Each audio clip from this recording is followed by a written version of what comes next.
ideas are the number one best thing going.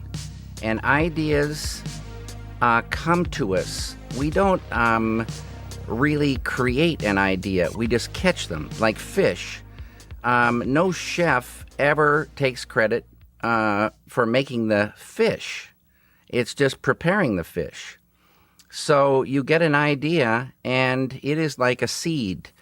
And in your mind, the idea is seen and felt, and it explodes like it's got electricity and light connected to it, and it has all the images and the feeling, and it's like in an instant you know the idea. In an instant. Then the thing is translating that to some medium. It could be a film idea or a painting idea or a furniture idea. It doesn't matter. It wants to be something. It's a seed for something. So the whole thing is translating that idea to a medium. And in the case of film, it takes a long time, and you always need to go back and stay true to that idea. Keep checking that idea. And what you realize is the idea is more than you realize. And if you're true to it, when the work is finished and some years go by, you can even get more out of it if you've been true to the idea in the first place. Well, that was the majestic, wonderful, beautiful legend David Lynch that you just heard there in the beginning. And many of you know that voice very well. Many of you are just finding out about that voice. We unfortunately lost David Lynch a few days ago. I know something that hit Nathan and I both like a ton of bricks, kind of like, what? Wow. Gosh, what a massive loss. And it made me reflect on so many Lynchian memories from my life, and somebody who's been kind of just a steady influence and inspiration through his films and his art making as well. Many of you don't know that he was also an incredible painter and artist as well outside of making films. And my very first memory of David Lynch would have been at my grandparents' house in Santa Barbara. And I didn't even know who he was, but I remember everybody watching The Elephant Man on HBO. When it hit HBO, it was probably 1982-ish. I'm trying to kind of find those bits and pieces, right, of memories as I'm thinking through this. And I remember kind of coming in the room and they're watching this movie, and John Hurt playing Elephant Man, and just, I think they said, okay, you need to leave. You know, it was one of those things as a kid, like, it's the adult time to watch something. You guys stay in the back. And then, you know, as time went on, I remember watching Dune, probably 1986, 88. I know he hated the film, but I know I loved it as a kid. I thought it was absolutely incredible. I still do, in all of its cheese and gloriness today.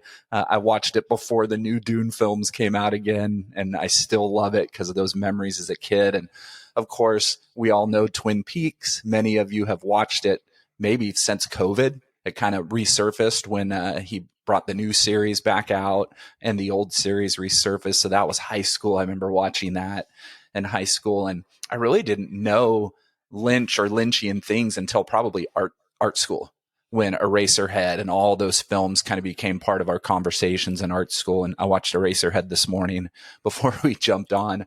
And my buddy Micah and I were big David Lynch fans in college. And so we saw Wild at Heart in the theater, Lost Highway, Mulholland Drive. Like, some of those films are such inspirations for me as an artist. And I think the Lost Highway soundtrack is still one of my favorite soundtracks ever created. Definitely. Remember watching the film, there's just those moments where Marilyn Manson or Smashing Pumpkins, come on in those scenes, and you're just like transported into it. Total difference from Eraserhead, which is basically all audible sound. Very, very little music in Eraserhead. But then you go to Lost Highway, where music plays an incredible part of some of those scenes. And I mean, he's just, God, he blows me away in everything that he does. And then his wisdom, which we're going to jump into big today.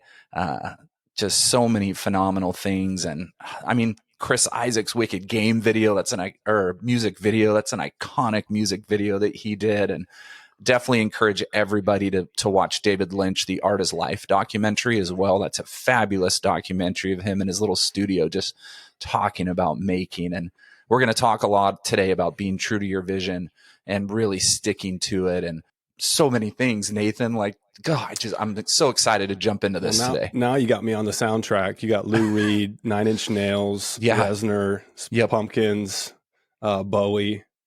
I'm definitely listening to that later today. It's an That's incredible a checklist. soundtrack. Yep. It's one of those that we had on all the time in art school back in the day. Well, Ty, I'm going to say the future is so bright, I have to wear shades. I've been sitting here like an asshole wearing sunglasses for the first few minutes. Oh, yeah. You're about to get a text. Take them off. Off we go. All right. They just happen to be sitting here. So of the many, incredible clips, many of which we're going to share today, that was one of my favorites. Is him, him, and just in his like sweet, pure, joy-filled voice. I'm wearing dark glasses today because I'm seeing the future and it's looking very bright. Saying that in like a genuine, authentic, saying something super cheesy, like just a pure, but so authentic. 100%. Yeah, it was great. It's interesting. So I was of course aware of Lynch as a filmmaker before this, but what really I think drew me into his world was when I heard about his book, which we'll talk about a lot today, Catching the Big Fish. And I learned about it from Brian Koppelman, who's a tremendous, screenwriter, showrunner, filmmaker as well, who has a podcast called The Moment that I absolutely love. And I heard about it maybe, 6-7 years ago. The book, I think, came out in like 2007. But that's really what introduced me to him as a, philosopher and, kind of like we talk about Rick Rubin, like the uncle that we all wish we had, you know what I mean? Uh-huh. And so that was super, super cool. I think what's different than the creative act by Rubin is that, there's something special about ideas like this that are shared from the perspective of a maker. Of course, Rubin was involved in hundreds of incredible, projects, but as far as like somebody who's doing and making the work, similar impact to me as like, Nick Cave, right? Where respect the work, but then reading the book and hearing him talk about it. Or I've talked about this book a lot on the podcast too, but Stephen King's book on writing. Mm-hmm. Tremendous, but again, I haven't read any of his other books in their entirety, but just that. So anyway, the perspective that comes from somebody who is, actively and prodigiously, making a ton of tremendous work that is unique to their own voice is, I think, really, really special. And so really excited to talk about kind of his ideas and just share a bunch of quotes and kind of break them down. So I'll stop babbling. Let's dive in. Yeah, it's going to be great. And I think just a great quote to kind of start with is from page 159 in the book. And the book is titled Catching the Big Fish. We'll definitely have it in our show notes. So it's something that, as Nathan said, he didn't introduce it to me, but he forced me to read it. So my buddy Zane Walliman, who I've spent a lot of time with in Kenya and here in the US, for years was telling me, Ty, you got to read this book. You got to read this book. You got to read this book. And as a friend, when you say forced, like I hogtied you. You did. I held your eyelids open, Clockwork Orange style. Opened it up. Like, you're gonna read this, right? Yeah. Yeah. And then thank you. It's a short book. I didn't have to wrangle you for too long. No, not at all. And I think initially I thought the book was only about meditation, right? I'm like, okay, I've read enough meditation books, whatever. I didn't realize that it was really artist, maker, the importance of meditation, right? So that's kind of why it was lower on my radar than other books. And so when you said, no, Ty, you need to read it now, bought it, read it a few times and use it in my program as well with other artists because it's just fabulous. But let's start out with a quote from page 159, and it's a piece of a larger quote that we're going to use a couple other pieces from today. And he says, stay true to yourself. Let your voice ring out and don't let anybody fiddle with it. And that kind of goes hand in hand with part of the Patti Smith quote from the last podcast where William Burroughs told her to create a strong name, right? Mm-hmm. And don't do anything that takes anything away from that name, right? And that's something that Lynch had a lot of pride in, and he learned a very valuable lesson as well with Dune, which he would say is his biggest mistake, because he kind of left that independent film world and went to a big studio. And then he realized that once you do that, your name is now gone. Yeah. They now kind of own your name and they own these ideas and they own these things. And that's really where this comes from, right? Is he learned, I have to stay true to myself to make my art the only way to let my voice ring out is not to let anyone else fiddle with it. And that's a constant theme, I think, that we have talked about through all of our episodes is don't let anyone make you do something you don't want to do with your work. Yeah. And that's, I think, what, one of the things that you come across him saying more than once is never give up Final Cut. And he shares his experience in making Dune as Exhibit A. And the only example of him having ever done that because of how it went. This quote, I think, rings especially true. And again, this is where like reading the words and absorbing the wisdom of somebody whose work is so like this quote just rings true because he had such a unique artistic, vision. Mm-hmm. And, you watch a Lynch film and that's what that's what it is. Cause it could only be, it could only be. That's a great point. Like that's such a valuable point, Nathan. When you look at it, it can't be anything else. Mm-hmm. Like, isn't that kind of like the goal for us as artists? When somebody sees our work, it can't be anybody else's. That 100%. Is Nathan Terborg's work. That is Ty Nathan Clark's work. And you have no doubt. Yep. You just, That's what we're working towards. Yeah. Yep.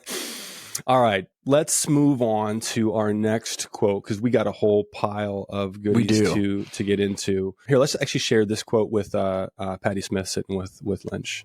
We all have this channeling, this shamanistic ability.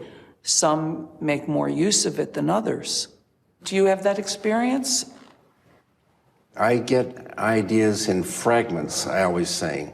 It's as if in the other room there's a puzzle. All the pieces are together, but in my room, they just flip one piece at a time into me.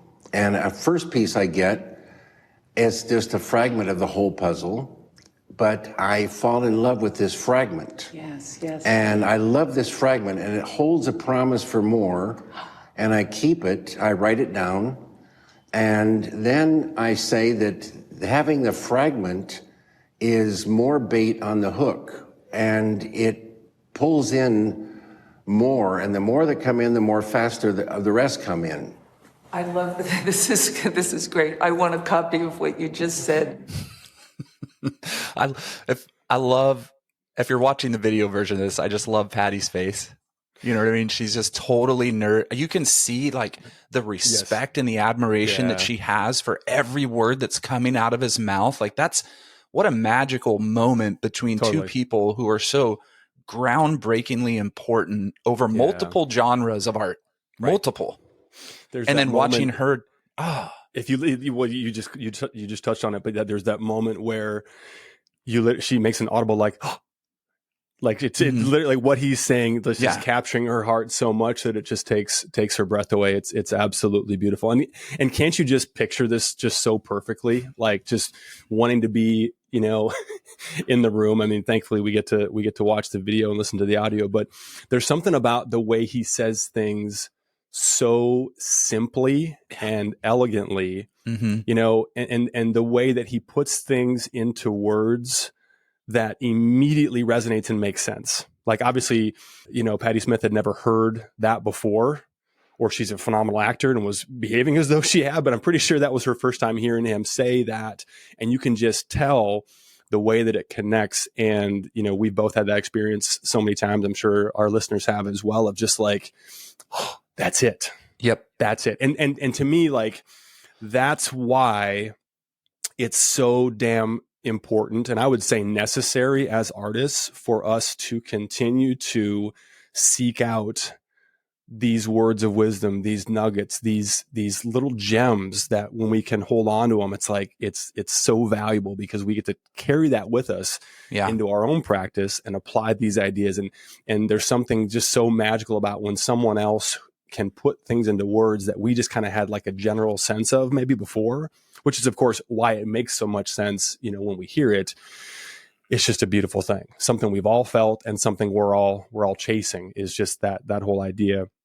I wanted to kind of piggyback on that and read more on the whole big fish idea, which is where the title of the book, of course, comes from. This is page 1. It's funny. I got to share this. I had somebody message, I think it was our Instagram on the Just Make Art page, but they said something to the effect of, I love this podcast, but you're making me spend way more money on books than I normally do. Yes. And my reply was, you're welcome. Yeah. Win. Big win. Right. I mean, like, you tell me how you could better spend $17 and I'll buy you your next book. But so this is page 1. Ideas are like fish. If you want to catch little fish, you can stay in the shallow water. But if you want to catch the big fish, you've got to go deeper. Down deep, the fish are more powerful and more pure. They're huge and abstract, and they're very beautiful. I look for a certain kind of fish that's important to me. One that can translate to cinema, but there are all kinds of fish swimming down there. There are fish for business, for sports. There are fish for everything. That whole idea of where we're spending our time, where and how we are putting our antenna up for ideas, it really matters. Mm-hmm. It really does matter. And, he uses a number of different metaphors. He talked about seeds in one of the previous, ideas, but however we think about it, I think that I can't really think of a better sort of calling or a better pursuit for us than to really think about and consider, how can I get bigger ideas? How can I get more of them? Like, and we'll get into this a little bit, but what's the sort of tactical approach to actually having access to an entire ocean of these big, beautiful, powerful, pure fish that he talks about? What do you think about that? Well, what's funny is prepping for this podcast and rereading through Catching the Big Fish and watching a bunch of Lynch clips on YouTube. And now my YouTube algorithm is all David Lynch, right? Because I've been going through everything, which is awesome for me. I'm like, ooh, I've never seen this one. And finally, you're pushing out all those cat videos that you tend to Sorry, Allison, I'm getting rid of all the cat videos. But anyways, I was reading Jack Whitten yesterday in the morning. And what is one of the things that the Jack Whitten often ends one of his studio journal pages with? Do you remember? I will when you tell me. Going fishing. Gone fishing. Yes, constantly. Yes. Right. And so I was thinking, I was like, whoa, hold on. He's never literally said, I'm going out to catch fish in the river or the ocean. Yeah. But he keeps ending all these big studio sessions that he's writing all these notes. And literally it's just stream of ideas. Yeah. And then he says, going fishing. So I can't help but say that he's got that same mindset of David Lynch. I think he actually did fish. I think he actually did, because that often would precede his trip. Well, don't ruin it for me. You're right. My bad. But anyway, it's exactly what you thought. But it's the metaphor. Yes. Right. He's got all these ideas. Yeah. And now he's going to go fish. I can't help but think that even if he was physically fishing, right, in Brooklyn, wherever he is, off the pier, and looking at this huge ocean and thinking about all the ideas he's reeling in constantly in the studio, and that's what David Lynch is saying, right? Mm-hmm. Like, you've got to constantly be casting. And what is fishing? It's meditative as well. It's supposed to be calm, the place where you're kind of out with your soul, you're outdoors in nature, you're spending an enormous amount of time thinking. It's usually silent. And you're casting into this huge body of water and trying to reel in as much as you can, because what does it do? The more you reel in, the more it feeds you. Well, it's funny. I don't know. Have you done much fishing in your life? Yeah, I'm not a big fisherman. I have. I hate it. I enjoy it. I've not done a lot of it, but a couple times. I've got friends that are really into it and some family. So occasionally some of my best memories are with my grandpa and my great uncle, fishing for pike and sunnies with cane poles where there's no reel. You just lifted it up, and it's beautiful. But that metaphor, I mean, it tracks in a number of different ways, because when you're fishing, the more hooks you have in the water, the higher, it's basic math, right? Mm-hmm. The more hooks you have in the water, the better your chances of catching fish. If I'm in the boat by myself with one hook in the water, the boat will likely catch fewer fish than if we've got 6 people who are all, trolling for. And so to carry that through to our practice, just thinking about, how can we have more hooks in the water? In other words, how can we give ourselves more opportunities to catch fish? You know, I mean, it's basic math. You know, the more hooks we have in the water, and the more the more time we spend fishing, the bigger fish we're going to catch, and the bigger those ideas are going to be. And this is where the meditation piece, I think, really comes in. And one thing he talks about a ton and hits from a number of different angles in a number of different ways, some of which we're about to get into here. But it's, how can we be fishing all the time? You know? Yep. I mean, we've talked about this many times on the pod before, but it's not something where, you know, we're only, okay, I'm in the studio and I'm in front of the work and here we go and go. Right. Let me receive. No. I mean, we're always, you know, the antenna is always up. The hooks always need to be in the water.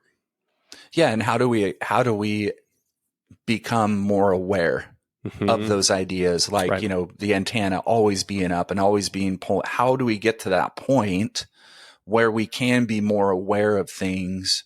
Because there's obviously lots of distractions outside that studio door that can do everything possible to kind of shut that down.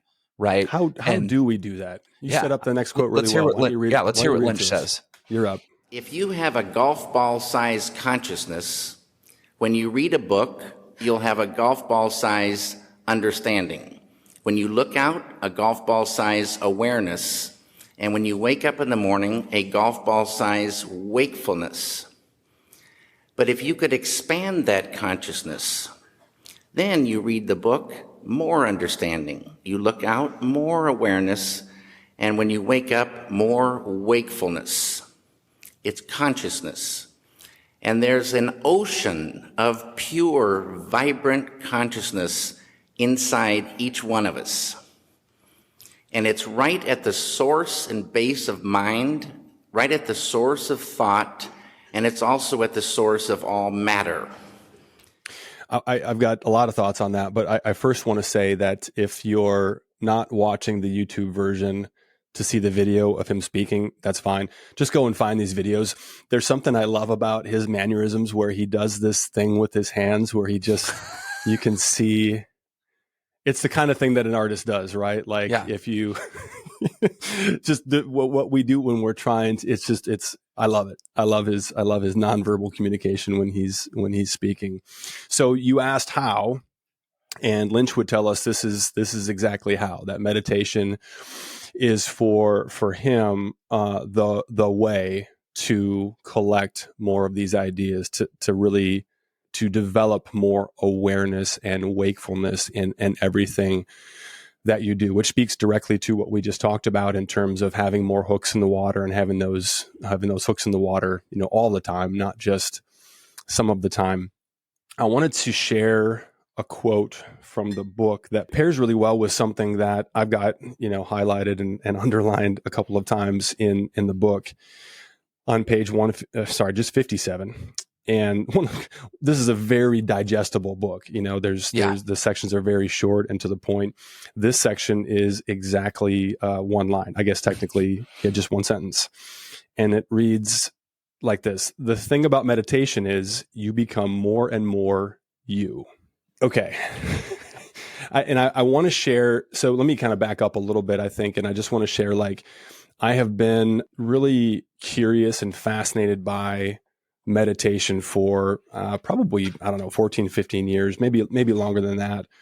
And have not been a consistent, you know, daily. I've had streaks. I've had, you know, where I've been daily for, you know, 4 or 6 months and then fallen off.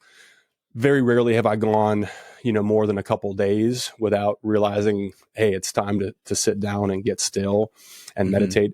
I used an app for a long time called Headspace, which is like a guided meditation, you know, app. And that was kind of my introduction to it in terms of doing it over, you know, longer periods of time and staying consistent with it. But I wanted to kind of read, I don't know if I'll read all of this, but I was that struck me yesterday in a really deep way. And I journaled about it a little bit. But what I wrote yesterday is better than what I'll be able to come up with today to really explain how that struck me, and I think how that really impacted me. So I wrote the quote down. I love this quote. I think I understand it at its essence, maybe. It strikes me like this. You are the purest you at birth. By pure, we mean free of programming. You haven't yet acquired the weight of expectations, worries, fears, all the external inputs. Then, as you grow up and adopt certain ways of being, the pure you gets crowded out like weeds in a garden. Precious nutrients are siphoned away from where they belong to feed that which doesn't. So, meditation helps weed the garden, removing the junk that has crept in and taken root over time. It gets us back closer to the you were born to be, childlike and free. As artists, it helps us identify and eliminate, or at least reduce, the voices in the room that don't belong. So that's what meditation, I think, does for me, specifically from a creative standpoint. I mean, these are the types of things that apply to every part of your life. When we become less fear-based, less anxious, we become less reactive. We become better to deal with.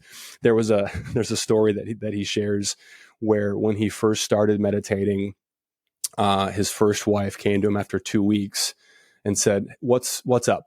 What's going on?" Because he was he described himself as being very angry, before he started meditating.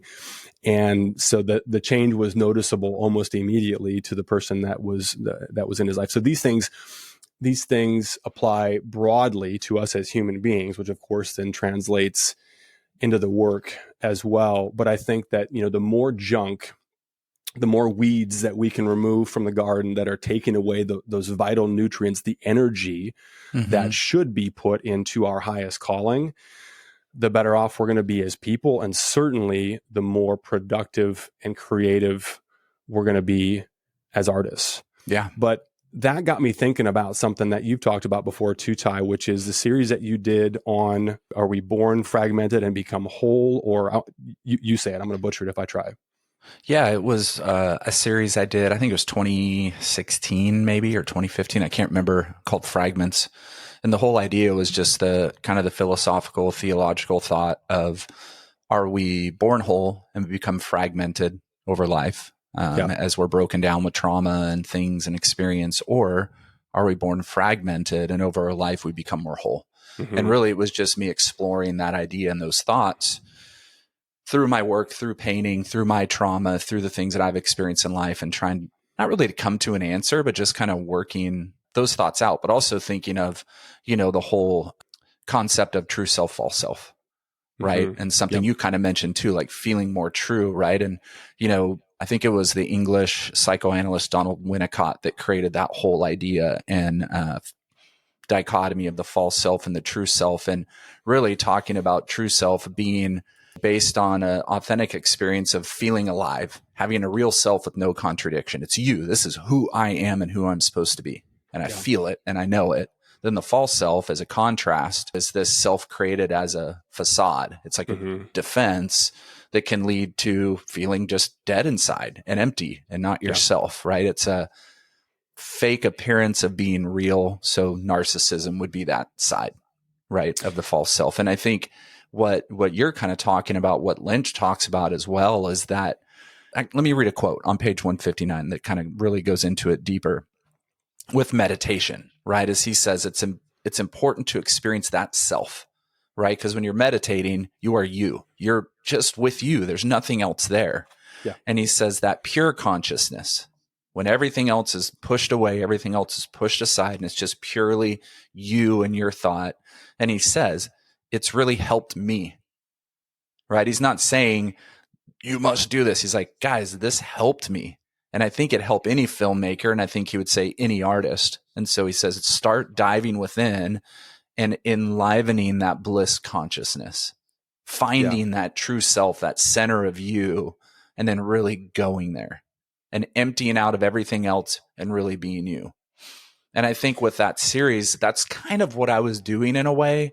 And, making art in solitude can be meditative.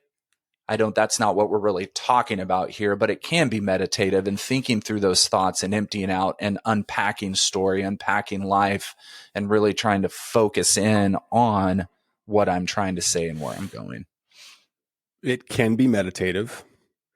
and it can also not be meditative. Absolutely. Absolutely. Yep. 100%. I mean, that's what's so interesting about this too, is like you think about, so we're talking about different ways of saying the same thing, right? So in the quote that I shared, becoming more you, becoming more whole, Yep.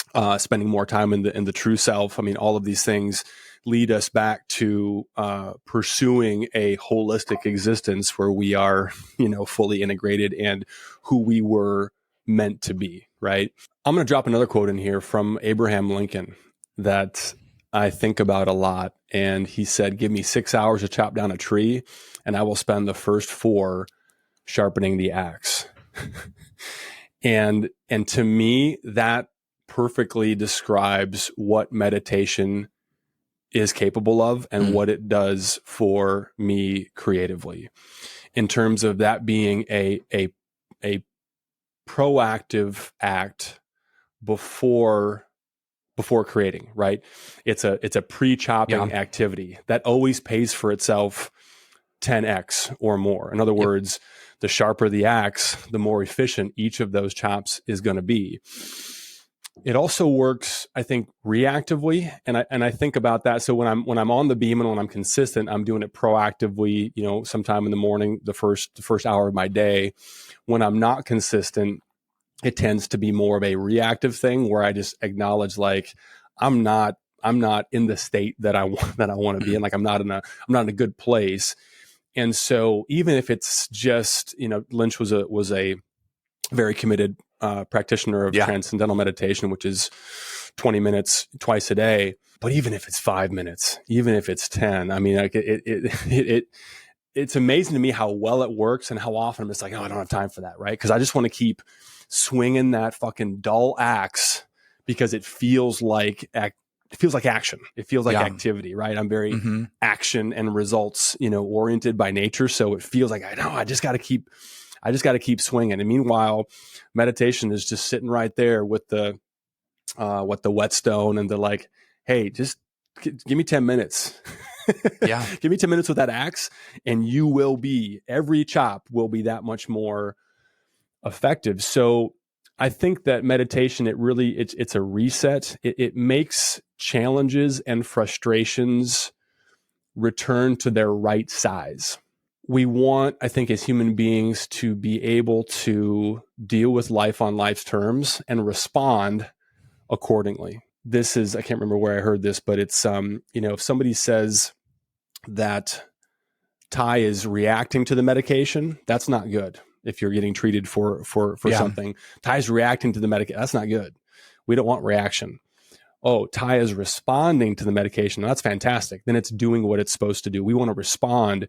We don't want to react. And so meditation gives us, I think, the ability to really process and deal with frustrations that in the absence of a practice like this, it can be meditation. It can be other things. Everyone's got, different things that may work for them, but something that gives us the ability to take a breath, take a step back and realize, oh, it's going to be okay. This isn't that big of a deal, And I think that when I do it reactively in the studio, as I was preparing for this last show, early evening, 4, 5, 6 o'clock, a time of day when I'd normally be wrapping up and getting ready to call it a day, but I needed another 3, 4, 5 hours or more sitting down, meditating. It just hits that reset. It's like a hard reset where when I'm done, it's like, okay, the things that I was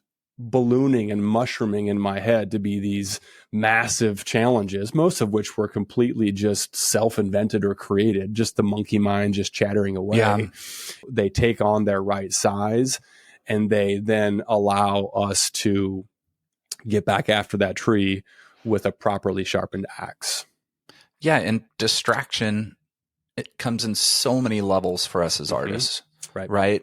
Stress, negativity, frustration, confusion is a big one for us. What do I do now? How do I get to the next level? How do I do these things? And then that builds and builds and builds into anxiety and, questioning and doubting. And then sometimes can creep in and cause artists to leave the vision that they have that's clear and try and look for somebody else's vision. right? Because it's just so hard by myself. And I think, he does a great job in the book of really talking about what meditation does for the self in those moments to really be able to fight and overcome that negativity. And we've got a great video of him kind of talking about that a little bit too. You teed that up perfectly. You're a professional. They say negativity is just like darkness. And you say, what is darkness? And you look at it and it's nothing. It's just the absence of something. You can't go down to the store and buy a dark bulb, turn it on and the room gets dark. Darkness is the absence of light. You ramp up this all positive and automatically negativity will go just like darkness goes in sunlight or with an incandescent light. Automatically without trying. Once again, very simple. Negativity is just like darkness. Well, what is darkness? It's the absence of light. All these things coming into you that are hiding you from where you're really trying to go and what you're trying to do and avoiding those things and overcoming it. It's just as simple of just letting that little bit of light in. I should say too, I want to comment on that, but I should say that this is, you can tell by the way that clip is lit. That's from his masterclass. Yeah. Which is, I noticed, available on YouTube for free. So if you don't want to buy the book, but you want to get more Lynch in your life, highly recommend spending, I think it's like just under 3 hours, but it's beautiful. I mean, it's really fantastic. Yeah.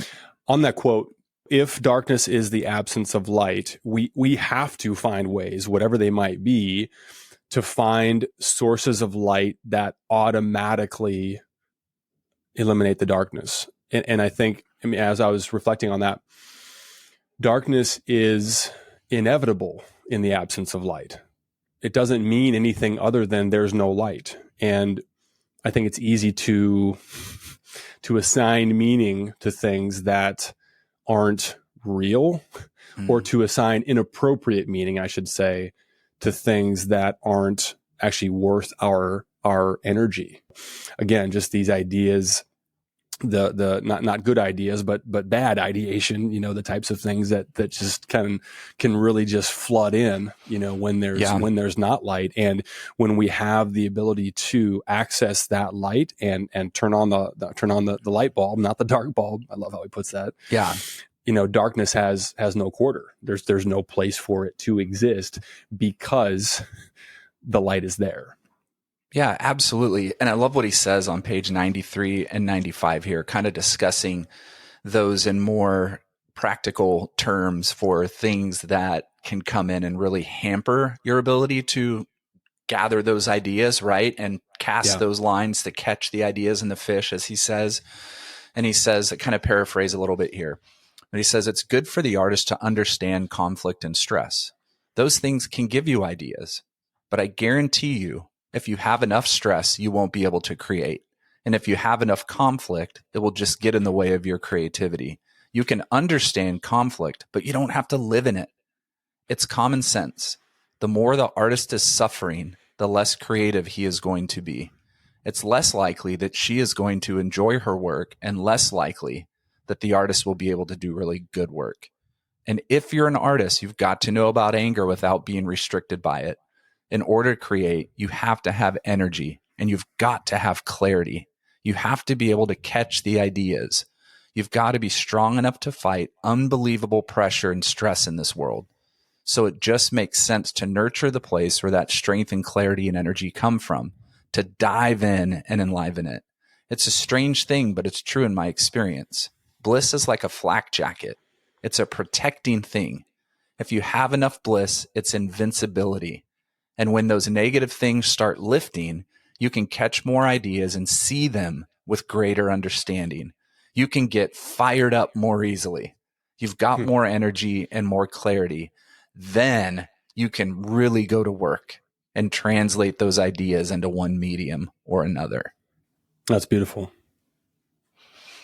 I love how he says how bliss and calm can act as a shield, kind of, right? Yeah. Once you're able to recognize, push away, center yourself, you start to enliven those things. And bliss is like a flat jacket. It's like a shield. It's protecting. And I love he says, then you can get fired up. And in the absence of that shield and the absence of that flak jacket, you're going to be catching those bullets of negativity. It's inevitable. Yeah. Yep. You just are, right? You are. So yeah, he says that. Yeah. You have to be strong enough to fight the unbelievable pressure and stress in this world. He's talking about the creative world, the art world. Right. Like, and he uses the word unbelievable pressure, unbelievable stress. And it helps us to focus on the right things. You know, light can be channeled, can be directed. You know, I turn on the lights, it illuminates the entire room, but there's also a spotlight. And that I think is something that flows in the undercurrent of a lot of the things that he shares, meaning that we can illuminate where we want our focus to be. Think of it like a tightrope. If we're walking the tightrope, we are focused on where that next step is supposed to go, not the void below. Yeah. Right. Yeah. Where we want to be, not where we would be if it didn't go the right way. So in channeling our focus, it just frees us up to really do our best work and just, you know, we talk about this a lot, but just creating the right conditions for art to happen and for life to happen for that matter. I mean, again, all of these things are universally transferable to all of our waking hours. Yeah, I think you led into our next video quote really well when you start talking about that freedom. Let's hear what David Lynch has to say about that. There's a thing called freedom, and it's very, very important. Free to think anything and do anything. Every human being has a line they won't cross, but it's a different place for each of us. But you need to have freedom to do your work. Any restrictions is a sadness, and it can kill creativity. Wow. Any restrictions can be a sadness that can kill creativity. And I want to go ahead and just read the quote from page 12 because it feeds right into this one. Yeah. And he says, so the art life, okay, he's talking about our life as artists in the studio. So the art life means a freedom to have time for the good things to happen. There's not always a lot of time for other things. That is a very simple and very deep and profound quote. Freedom to have time for the good things to happen. Well, we can't have freedom if we're completely restricted and trying to follow a certain set of rules or things we think we can or can't do, but a freedom from restrictions to do our work. Negativity, stress, conflict, anxiety, all these things, right, become restrictions for us doing our work. And so then he says, the art life means a freedom to have time for the good things to happen. If we don't have that freedom from restrictions, all those good ideas, all those many ideas that we're casting and pulling in, we don't have time for those things to happen because, as he would say, your consciousness, your mind is so filled with other things that it's not open to the rest. And he says, there's not a lot of time for other things. Right. You don't have time for all that other shit to be bouncing around and distracting you from your work. You don't have time. We say this all the time. This is a long road. This takes us time. And how sad that we just lost David Lynch. And then you read this quote, there's not a lot of time for other things. We don't know how much time we have left in this world. And the art life is long. If we are able to operate in freedom in our studios, we're able to pull in all those things at a faster rate in something that is very slow and it's going to take us a while to create our best work. TikTok. Like sands through the hourglass of time. I mean, we've got a finite amount of time to make our best work and for it to develop. Like you said, I think about how this is, I know, a conversation that you have with a lot of your mentees as well, but what do you want from this art life and what are you willing to trade for it? You know what I mean? Yep. I think that when I won't speak for everyone, I'll just speak for myself here, but when you want something so badly, when it's baked into your DNA, when it's in your blood, you kind of, I mean, for me, I'm just not really that interested in a lot of other things. And I am perpetually curious. Like, I mean, put me in front of a hobby or I'll do it. I'll have a great time. You know what I mean? But things like, what's a good example? Well, fishing. I mean, we were talking about that earlier. Like, I've got a lot of friends that like put a lot of time into because they love doing it. It's great. Like, awesome. Do that. You know, we did a little golfing at your 50th birthday event, Top Golf, not actually golfing. Yeah. You know what I mean? But still, it's like, I think I was talking to, I forget, I think it was Micah, but like, oh, how often do you golf? I'm like, I used to golf a lot, you know, before I was making art, and now it's all I want to do. I mean, if you said, hey, you can take, and that's a commitment too. You want to take 6-7 hours, you know, round trip to go play a beautiful course with good friends, you know, on a Saturday, or do you want that time in the studio? I'm taking the studio every time. And hey, let's catch up with the friends, you know, for a cup of coffee or a phone call while I'm cleaning the studio. It's just like, how bad do you want it, and what are you willing to trade, you know, for it? I think is a really just important question to ask ourselves. Yeah, and there definitely are a lot of things that you have to trade and sacrifice for it. And I'll also say you still need time for soul care, right? And that's not what Nathan's saying by not doing things that you may enjoy, because you look at David Lynch, he was a filmmaker first.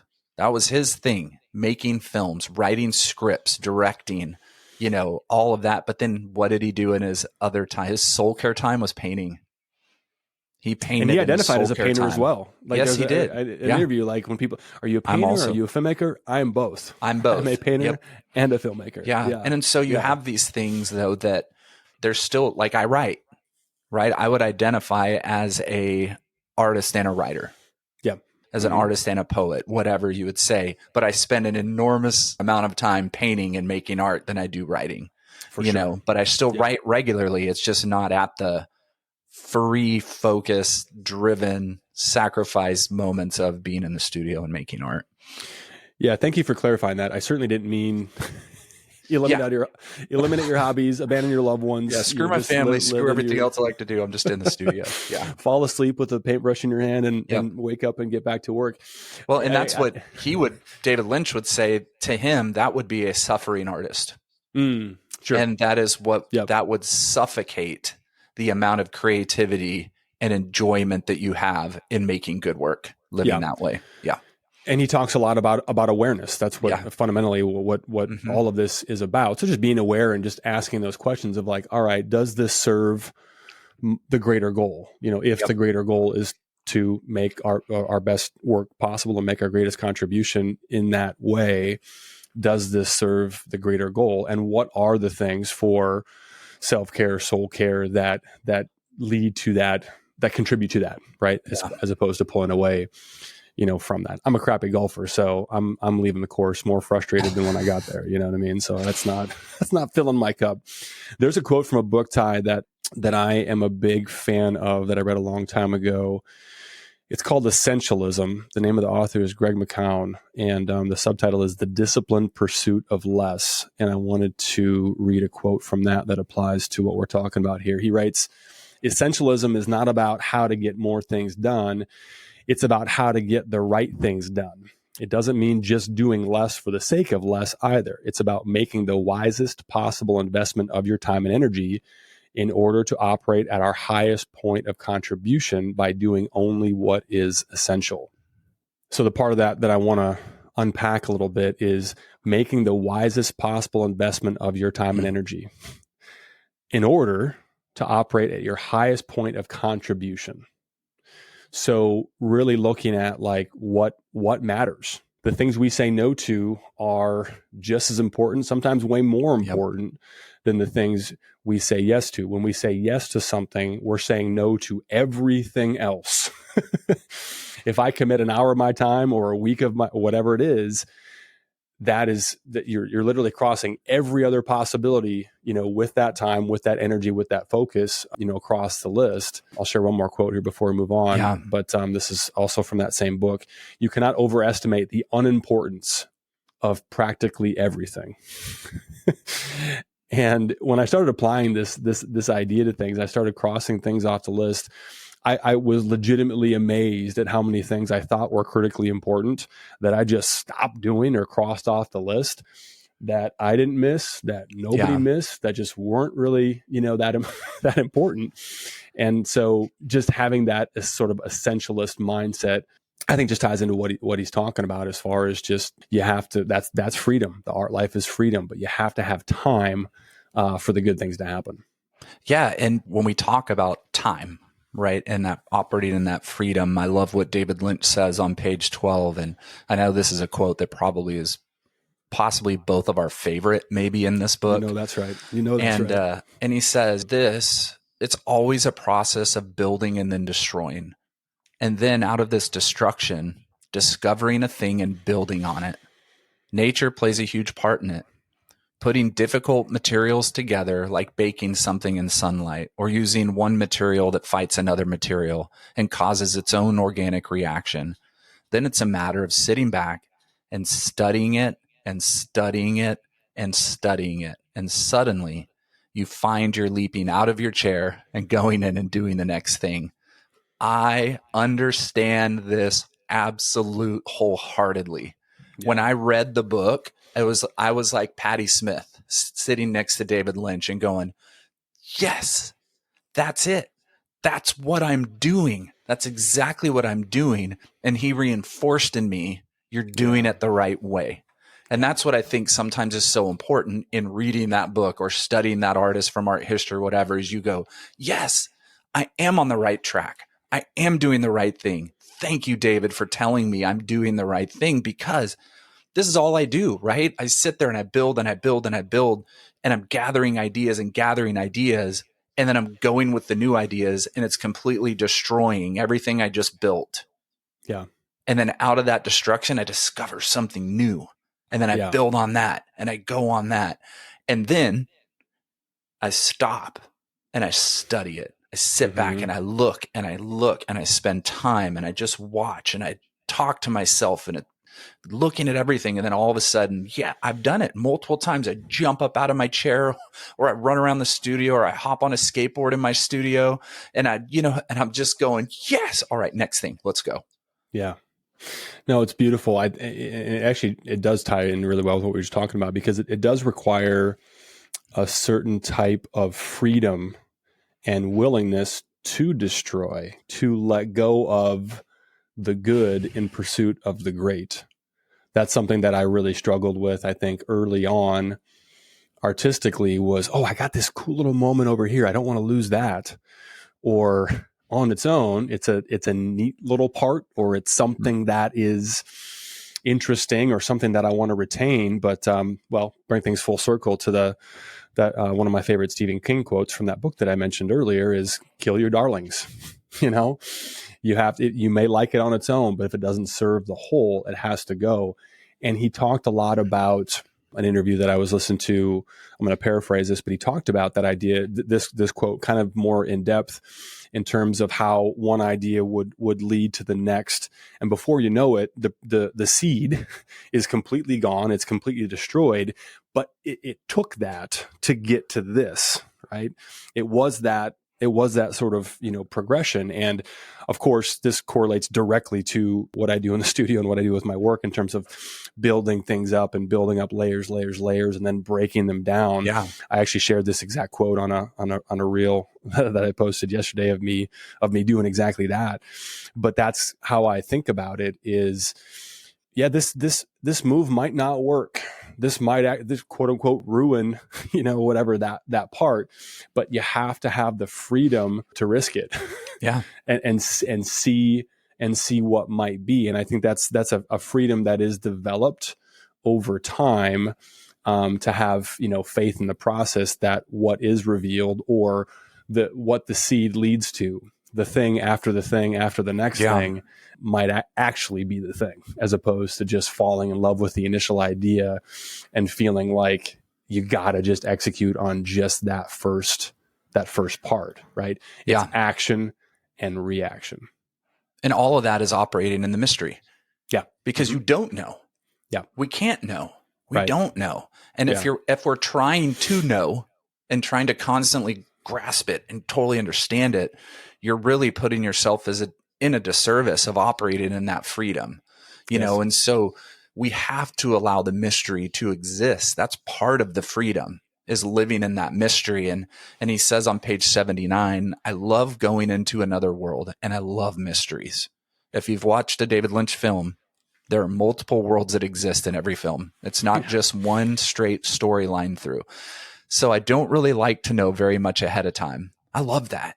Yeah. I don't like to know very much ahead of time. I like the feeling of discovery. I think that's one of the great things about a continuing story, which I would also translate as a developing work, that you can go in and go deeper and deeper and deeper. You begin to feel the mystery and things start coming. Wow. You begin to feel the mystery and things start coming. I want to just piggyback that with one of our favorite Nick Cave quotes that we've shared before, I think quite a few podcasts ago. And he says, you have to operate at least some of the time in a world of mystery beneath that great and terrifying cloud of artistic unknowing. The creative impulse to me is a form of bafflement and often feels dissonant and unsettling. Yes, it absolutely does. It chips away at your own cherished truths about things, pushes against your own sense of what is acceptable. It's the guiding force that leads you to where it wants to go. It's not the other way around. You're not leading it. Well, and that's the chef preparing the fish. Yep. We're preparing the fish. We're not taking credit for making the fish. Yeah. Yeah. We're going where it wants to go. We're prepared in a way that serves the overall flavor of the dish. And that's, I mean, I think a lot, especially that first quote about mystery, I think we all do. We just love being surprised.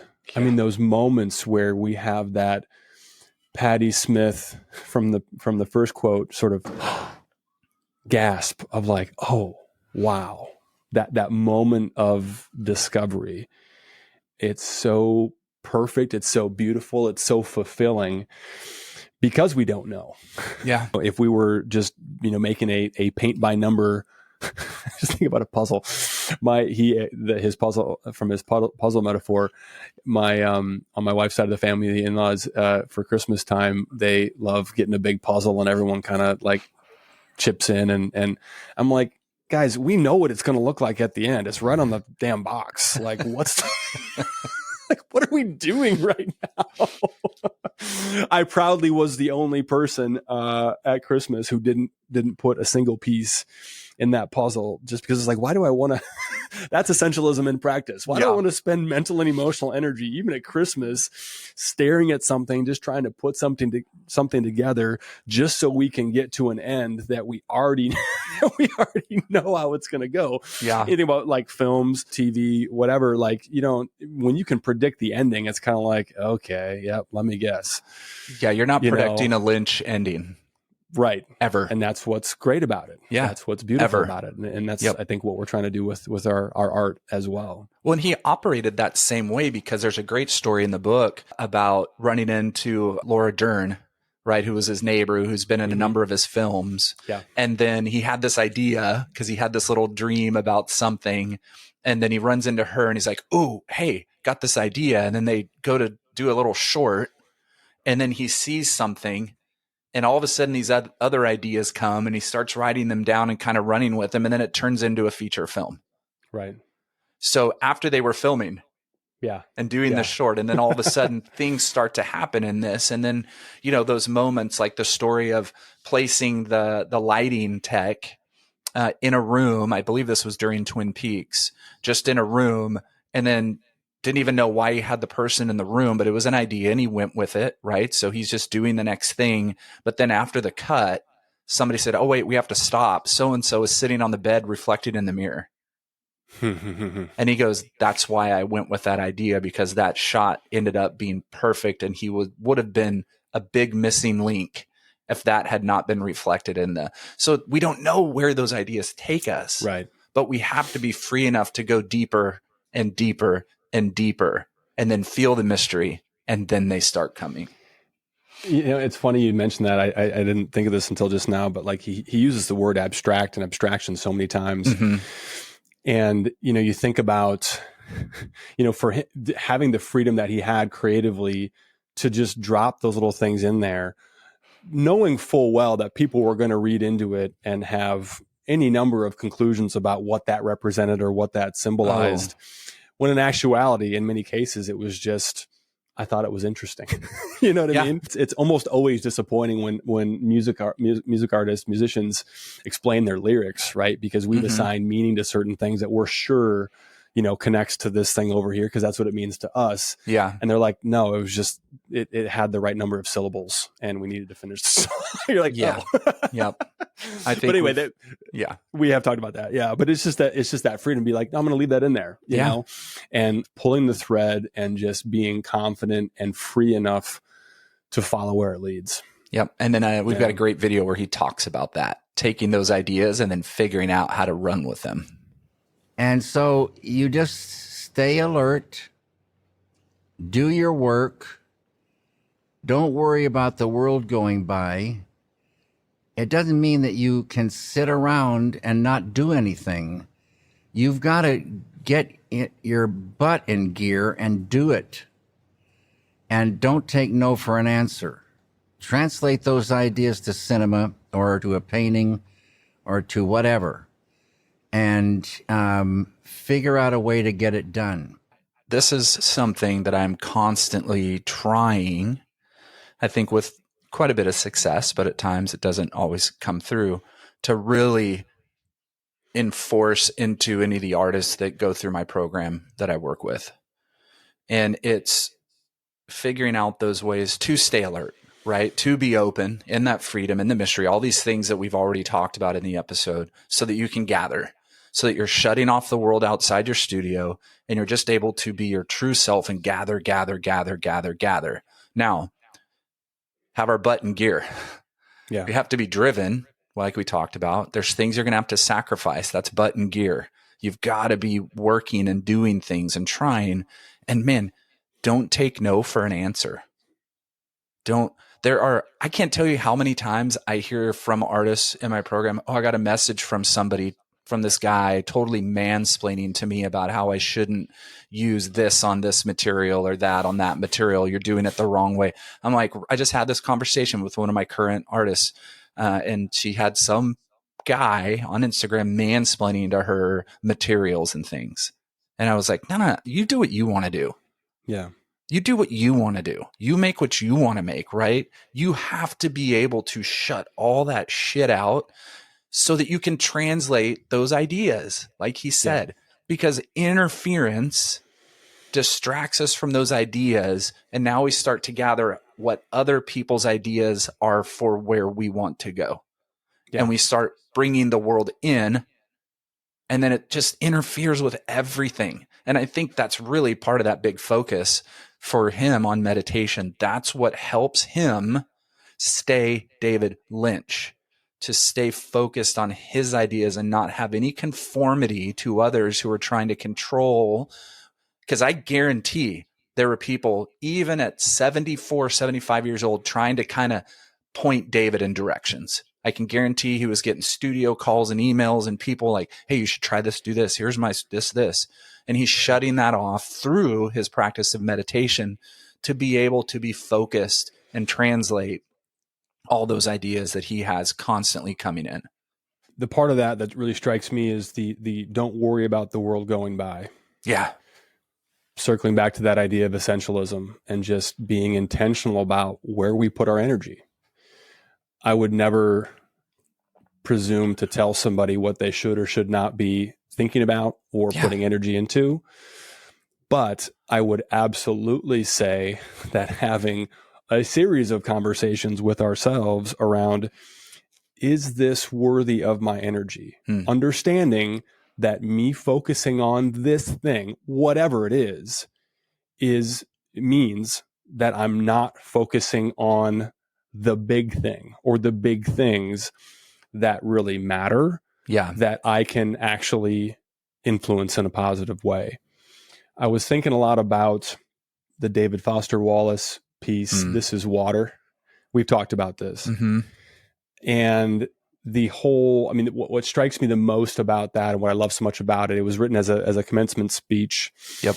Giving advice to obviously graduating, university students, and the whole idea of, it's not how to think, it's teaching you what to think about, and talking about the idea that we have a choice about what we spend time on, what we spend time thinking about. We know how to think, but it's being intentional about what we think about, and the energy that we put into that is incredibly important. Yeah, absolutely. And, he says on page 159, this is a great little trailer for that moment: experience the joy of doing, and you'll glow in this peaceful way. Like, do we spend time trying to experience the joy in what we're doing? I try to push this really hard onto artists that go through my program. It's like, freedom in the studio is having joy messing up. Yeah. It's having joy making something good and making something weak. It's joy in having to try new things that don't work at all, because you have the ability to do it and you're trying. And you do. Yes. You glow in a completely different way when you can experience that freedom. You really do. And this quote is so true to me. Your friends will be very, very happy with you. Everyone will want to sit next to you. Like, that's so great, because when I was working full time and painting on weekends and nights and when I could, I was not very fun to be around at home. Yep. Mandy, my wife, would tell me all the time, like, we got to figure out a way for you to paint full time. We got to speed this up somehow, because you are not fun to be around at times. When you're not painting, you're not fun. Right? Because that's my true self. Yeah. My true self is when I'm emptied of the world and I'm completely free in the studio and I'm making. Yes. And when I'm in that mode, I'm experiencing the joy of doing. And I glow in a totally different and peaceful way. When I'm not making and I'm away from it and I'm not really in that mode, I'm not the funnest person to be around. It's like there's that false self starts to kind of reek through, and I start to do things that aren't truly me, or I don't act the way I am. And I just love that he says, it's just a funny David Lynch thing, and everyone will want to sit next to you. And give you money? And give you money. Right. Yeah. Yeah, the other part of that too, Ty, is experiencing the joy of doing and remembering that this can be fun. Yeah. Yeah. I laughed at I journaled, I caught myself writing this in my journal a few weeks ago, and I just laughed out loud when I saw it on paper, because I was like, this can still be fun. That was what I wrote. Like, is it hard? Is it work? Is it, of course, but experiencing the joy of doing. And to me, and how this relates to, Lynch's sort of, worldview, is that back to when I'm in my false self, I believe the lie that I only have value because of what I achieve and what I produce. Yeah. Mm-hmm. Right. When I'm in my true self, I can be present. I can be in the moment. I can experience the joy of just the process. And, oh, by the way, wouldn't you know it, the work that results from those times is always better. Yeah. It just is, And so, just that idea of just experiencing the joy of doing, glowing in this peaceful way. Sign me up. Yeah. And that's one of the notes I had for myself at the beginning of this year, because last year was rough. You and I have talked about this at length. Just me being vulnerable with you. Like, it was just a rough year for me on a lot of different levels that I felt like really affected my work. I know it did. And so one of the things that I wrote in my journal this year was just have more fun. Find the ways to have more fun. And it's not like I don't enjoy my time in the studio. It's not like I don't enjoy, but it's like there's a difference in just realizing you enjoy something and then having fun and freedom in doing it. There's two different things in that, because one is in the moment and one is an overall just kind of looking over and observing. Oh yeah, I know I enjoy everything I do. That's different than in the moment in the studio, continually to come in with this complete, just a joy and love and passion for what I'm doing on a daily basis. And I think what I hear you saying is I think what he was describing in terms of just freedom, you know? Absolutely. And it's funny. There's a part of that quote. I had a note, and I didn't bring it up when we were there, but I want to ask you now. In that freedom quote, he says, everyone has this line they won't cross. And I can think of at least 3 different ways to interpret that. But how do you receive or how do you interpret that specific line in the context of him talking about freedom? I look at more this way. There's a line you won't cross as far as I'm going to work with a big studio on my next film. I'm going to continue to work independently so I can have full control of myself. Now, there are plenty of incredible filmmakers. I was thinking about this morning when I was driving. Sofia Coppola is one of my favorite filmmakers. Yeah. Obviously, she was born into the industry. She was able to she grew up watching Francis Ford Coppola. And her first film, Virgin Suicides, one of my favorite films ever made. Indie film, but connected to a studio, right? But she controlled it. It had her feel in it. Depressing, but beautiful film. One of my favorites. Soundtrack's incredible. The acting is phenomenal. The story's heartbreakingly beautiful. So she was still able to have her vision and be her in the filmmaking, but you got to make the decision at some point. What are you going to do? And can you operate in freedom in that? And I think for him, it was, I will not go as far anymore as doing it with anybody else. It's mine. I will do it my way. I won't have anybody else with the input of telling me how to do it. That's kind of how I look at it. But also you could say, well, you know what? I'm an artist. There are a lot of things that upset me with the world, but I do not want to be a political artist, right? Outside of my art making, I will get involved in political things and make my statements, show up, do whatever I need to do to get my voice forward, write letters to my congressmen or my senators, whatever, and push the things I believe in forward. But I'm not going to do that with my artwork. And then I'm going to be completely political with my artwork. Completely. That's what I'm doing. I'm pissed. I'm angry. I'm going to let everybody know how I feel, and I'm going to put it out there. Yeah. So plenty of ways.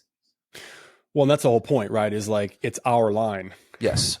That's freedom, is getting to decide like where that line is and what types of rules that we want to set for ourselves. I think a little bit different spin on that. I take it a little bit differently. Yeah. The line, just because it's within the context of him talking about creative freedom, is the line of, oh, I do this and I don't do that. Right.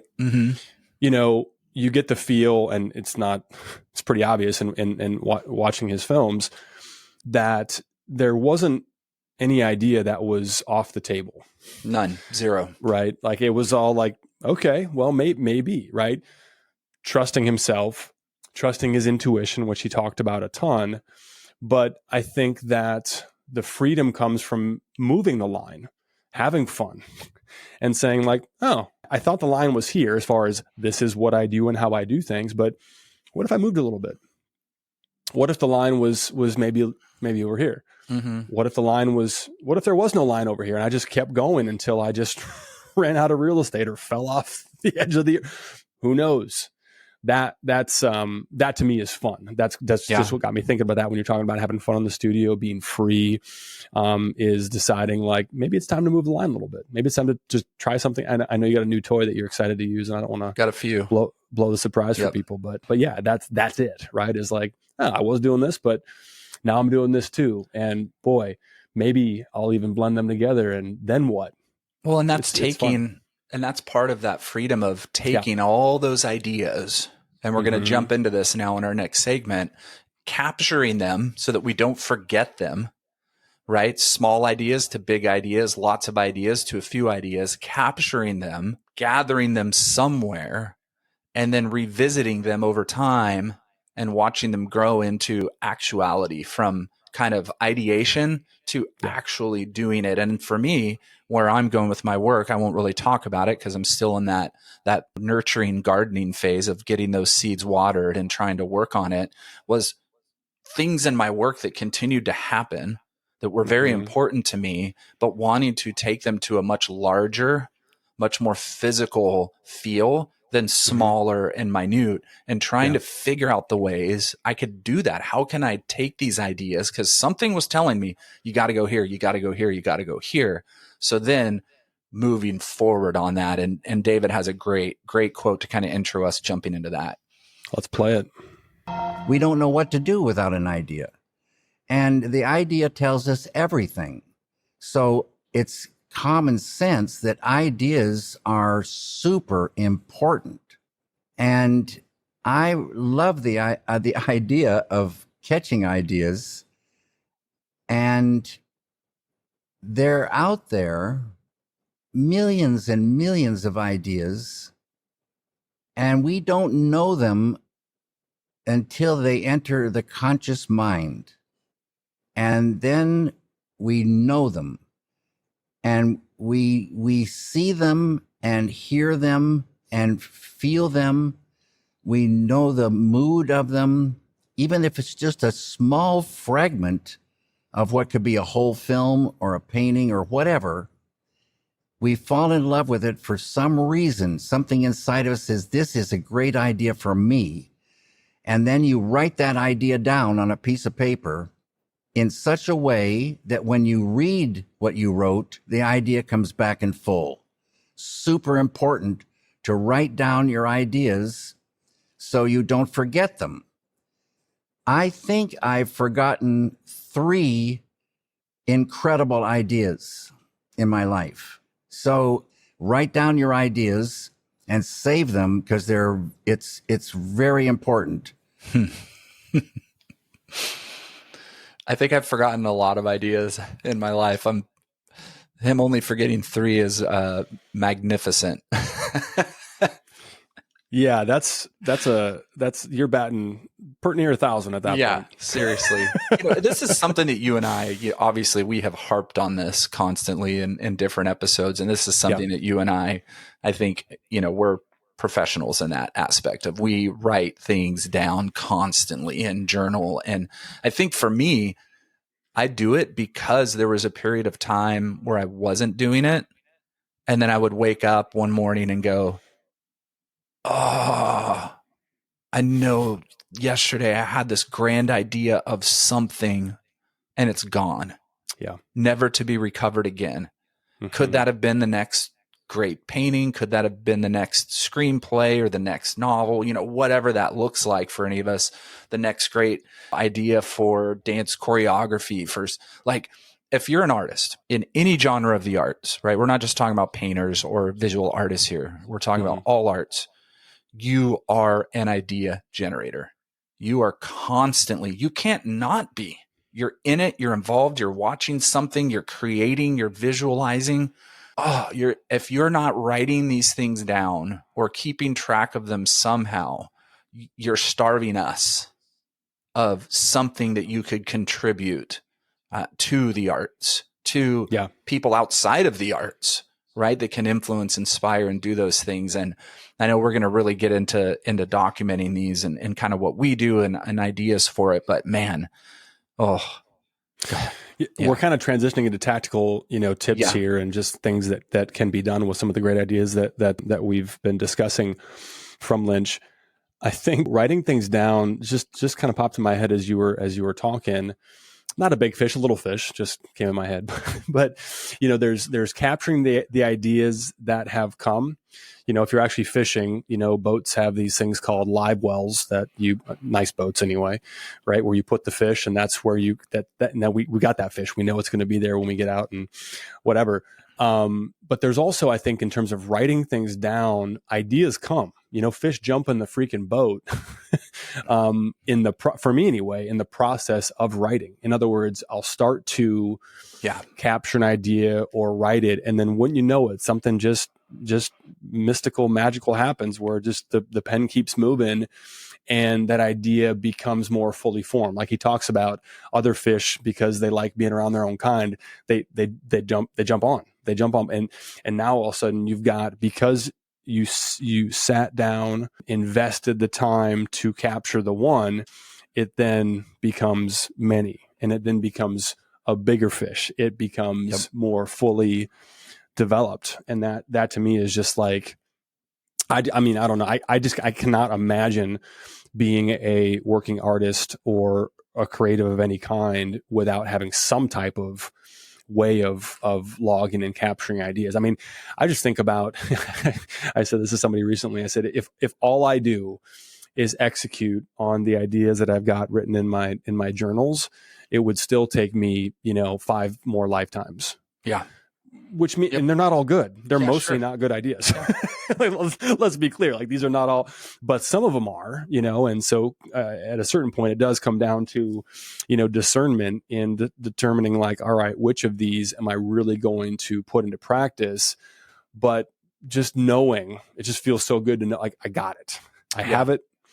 And maybe I don't revisit it for years to come. And you mentioned Witten earlier, and we talked about, his journals from Notes from the Woodshed, how ideas would sort of resurface, over decades of working. And that's what's so great about that book, which is like, you see how they evolve and how things that started as little seeds that maybe he just sort of wrote down as an aside in a moment and was working on something else, in the studio, actually came to life over time. But the chances of actually being able to execute on some of those and having them sort of like, ferment and grow over time is super, super valuable. Like, you have to do this. Like, we're talking here's the action steps. If you're somebody who wants to do something with these ideas, like, if you're not in a journaling practice, and if you don't have a way of catching those fish, of capturing those ideas, like, start now, because it will fundamentally change the way that you make art. Yeah. And they come in fragments. They're not always a full idea flushed out, right? They're bits and pieces, right? Like, he talked about the puzzle. We talked about, like you did, catching all the little fish to get to the big fish, right? You got to learn, you got to gather. And then you learn, oh, this is how I catch that big fish, or this is how, the puzzle's now finished. This is the big idea that came from all these little ones. Right. And I think for me, we've talked about this before. I've got multiple journals. I've got one for art. I've got one for sculpture ideas. I have to keep them segmented or else I get too, scatterbrained. And then I've got one for writing that has outlines for novels or scripts for screenwriting, or then I have one that's just poetry, where I write poetry. And then I've got one that is for video art, and it's ideas for video pieces. And because I'll be in the studio working, and then all of a sudden something will click. I'll have an idea. I've got one for memories, where I constantly am writing memories that come forward. There was this quote that I shared the other day that I saw on Instagram, and it was a picture of all the kids from Sandlot. And the quote said something about, there's a time in life when it's the last time you ever played with a certain group of friends. Yeah. Right. And it's kind of a pretty sad, like, it's like not just single tear. It's like, oh my gosh, that's right. There was a moment in my life where all of a sudden it was the last day that so-and-so and I rode our bikes to school, or went to the river, or played at the lake. And so that quote hit me. So I started writing. I started locating as many of those memories of those last moments that I could in my head. And I was going through childhood to elementary school, to middle school, to high school, to college, to after college, and I started writing all the people, all the places, all the memories. And I was doing it, and then I went, there's a body of work. That's going to be a body of work. I don't know when I'll get to it, but that's going to be a body of work. And then it also made me go, I haven't done anything figurative in probably 25 years, maybe 20 years. Does this body of work need to be figurative? And that's fragments. It's little bits and pieces. I don't know, but I'm writing it down, because I can tell you right now, in 4 years, I would have forgot about that meme that I shared on Instagram that emotionally hit me, that brought something forward.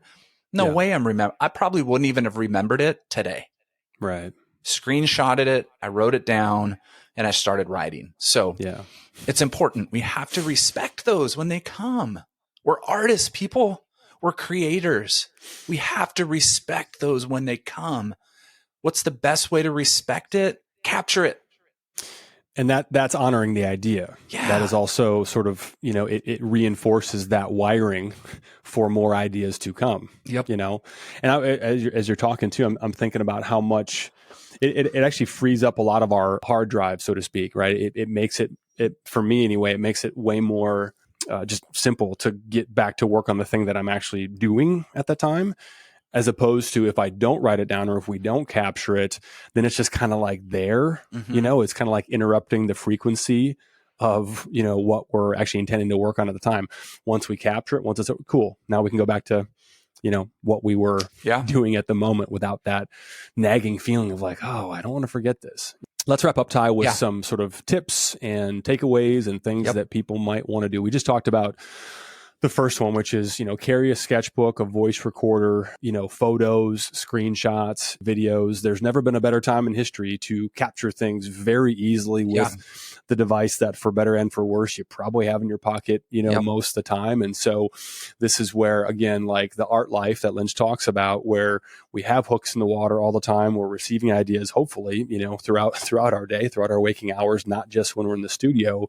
So have a system. Doesn't matter what it is, but just have a way to make sure you capture them, and preferably sort of keep them in, one place. I have a number of different, albums on my whatever iPhone that are just art ideas. Yeah. It's mostly pictures of cracks in the street and things that are, falling apart. Mm-hmm. So that's whatever. That's what I love. But it's all types of things. It's a screenshot from something that I'll see online. It's a technique, that I'll see walking by a construction site. And I could actually, whatever, capture it, right? Yeah. Find a way of making sure that you log those. We talked about meditation. I am not quite the level of proponent that Lynch was, but I'm a fan. Like I can't. It's one of my core, handful of things that I know that if I do them on a consistent basis, my life is better and I just show up better in life, period. Yeah. The end. So it doesn't have to be TM where you're, it could be. This actually, it's funny listening to all these and hearing him talk. A lot of these videos are from the David Lynch Foundation. And it kind of got me curious about some, maybe I will, go all in, but it could just be, 5 minutes. There's so many free apps or free guided meditations, on YouTube that are just something like that, where breath work is a whole nother, world that has tremendous applications and possibilities as well, but some type of a meditation. Mm-hmm.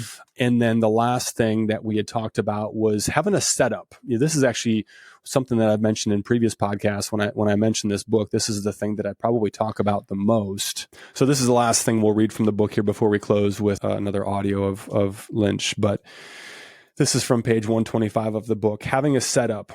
You need what I call a setup. For example, you may need a working shop or a working paint studio. You may need a working music studio or a computer room where you can write something. It's crucial to have a setup so that at any given moment, when you get an idea, you have the place and the tools to make it happen. If you don't have a setup, there are many times when you get the inspiration, the idea, but you have no tools, no place to put it together. And the idea just sits there and festers. Over time, it will go away. You didn't fulfill it, and that's just a heartache. So having a setup. Yep. And when this has come up in previous episodes, it's mostly been within the context of understanding that not everyone has the luxury of having a studio and a space where everything exists. But the setup can be anything. It can be a little whatever Tupperware bin where all the things that you have are there, and you pull it out and boom, you can. If you have an idea, there it is. You can get to work. But just knowing like when the idea comes and when you have the time and space, to actually spend time in your thing, to be able to do it and to not have, I got something I kind of want to do, but God, I gotta pull everything out. And I think my thing's over there and the other thing's over here, and have a setup and have it be organized. I was going to drop this quote, and it's okay that I didn't, I suppose, but he talks a lot about, being organized, like having a clean space, having things be just so. And I've been told that I have some version of OCD because of how, like, before we record, I know exactly how everything's got to be just so. But there's value in that, because I always joke, when you've got a messy mind, having a clean, organized space is really, really important. Sure. Yes. It's super useful because you know where things are, and an idea comes, and I know I can walk to exactly the tool and the material, of which I have hundreds of all of the above back there. I can walk to exactly where everything is, because I've got it literally mapped out and labeled. But there's nothing worse than, what if I tried this when I'm working on something, and where is that? And then 20 minutes later, like the momentum, it's just not the same as being able to go anyway. Yeah. Have a setup. Yeah. I'm creating a setup in my new studio. So I'll be really excited once that's finally finished, to have a small section in the corner of the studio that's my setup, that place for cultivating. When it pops in, I can just leave what I'm doing, go sit for a minute, be in a space where it is meditative, and it is my little space where I can sit and kind of cultivate those things. So I'm excited for that. Okay. I think best way to end this is just a parting goodbye to David Lynch, and just playing a video clip and let David's words kind of lead us out of this episode. What do you think, Nathan? I love it. Yeah, we'll wrap up. Thanks for joining us. Follow, whatever, subscribe, share, blah, blah, blah, or don't. I mean, it's your world. You're free to do what you want. Thanks for joining us. Let's close with the immortal words of Mr. Lynch. The meaning of life is? The meaning of life. So cool. The meaning of life is totality. Everything. More than the most. Smaller than the smallest. Larger than the largest. Totality. The human being is an exquisite being, and we have a potential, and that potential is called enlightenment, fulfillment, total fulfillment, liberation, salvation, and it's huge, supreme enlightenment. That's the meaning of life, the meaning. Know it by being it.